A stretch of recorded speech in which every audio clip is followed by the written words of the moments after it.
Pengurus DPD Partai Golkar Kabupaten Rokan Hilir Provinsi Riau, menggelar konferensi pers terkait keterlibatan Bupati Rohil Afrizal Sintong, selaku Ketua DPD 2 Partai Golkar Rohil yang telah dilaporkan ke Polda Riau oleh Ibnu Irhas, atas dugaan kasus pemalsuan tanda tangan di amprah gaji dan kwitansi, serta tidak memberikan honor kepada salah satu tenaga administrasi dan keuangan partai, Selasa tanggal 27 September tahun 2022.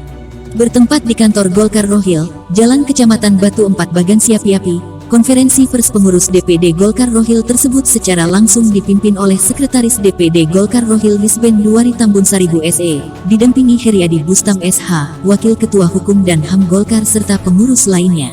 Pertanyakan juga sama beliau kan juga kenapa? Karena beliau yang menyusun laporan keuangan partai tadi. 10 tidak mungkin kita bisa tahu data pengeluaran di bulan Januari sampai ke Oktober itu ya gitu.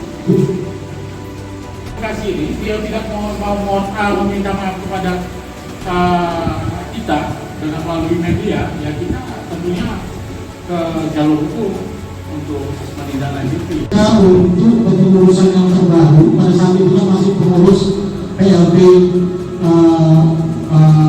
Pak Isan pada saat itu PLP untuk tidak ada yang HP-nya sudah keluar dan yang saya kepada beliau yang saya dengar ini sudah kejadian tahun 2021 kenapa di bulan ini baru terjadi sudah kurang lebih hampir setahun ya, hampir setahun tidak baru ini pembahasan beliau menyatakan tidak dibayarkan.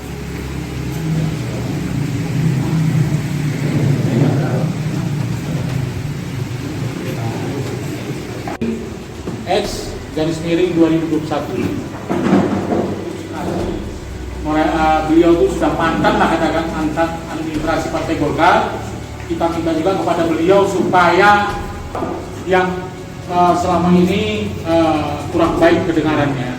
Jadi kami mohon rekan-rekan media juga bisa juga membantu bagaimana mengklarifikasi kepada masyarakat bahwasanya berita yang Ibnu Irhas sampaikan itu tidak benar.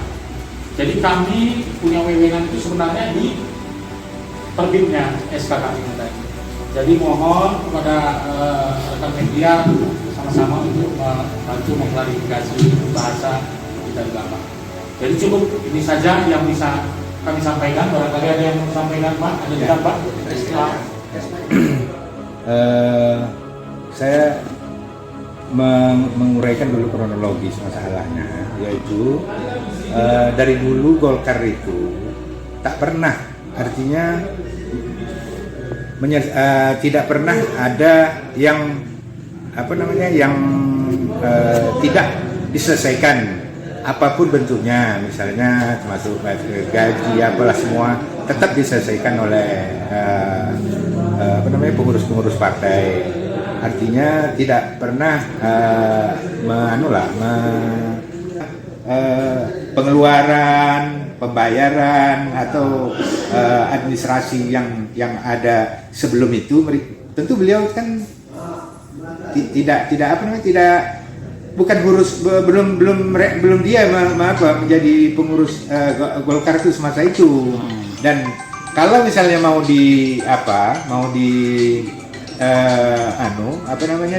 yang dituntut membayarkan itu sebetulnya kepengurusan yang lama itu kan ada PLT-nya tuh Pak Isan tuh kan sebagai PLT.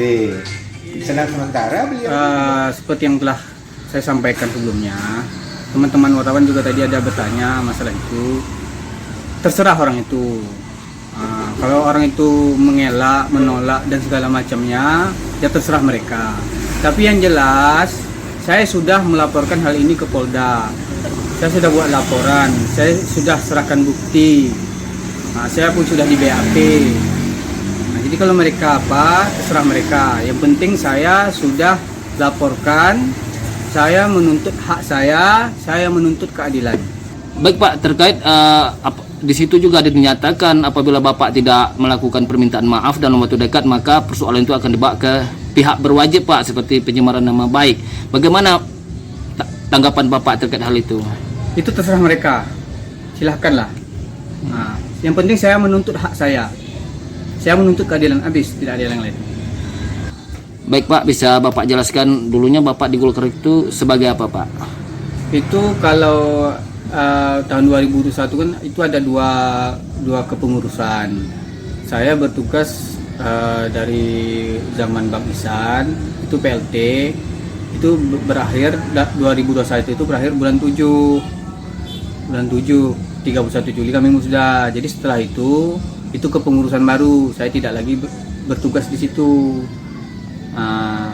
Tapi laporan saya secara orang itu dipakainya seluruhnya. Kalau misalnya orang tidak mau membayarkannya, tak usah pakai laporan saya, tak usah pakai nama saya. Artinya di sini Bapak jelas-jelas tidak ada menandatangani kwitansi dan amprah gaji begitu Pak ya? Duitnya, macam mana? Seharusnya kan saya terima uang, saya teken. Itu mungkin ya barang laporan itu supaya bisa masuk ke bank kan harus diteken semua. Baik Pak. Supaya diaudit kan harus diteken semua.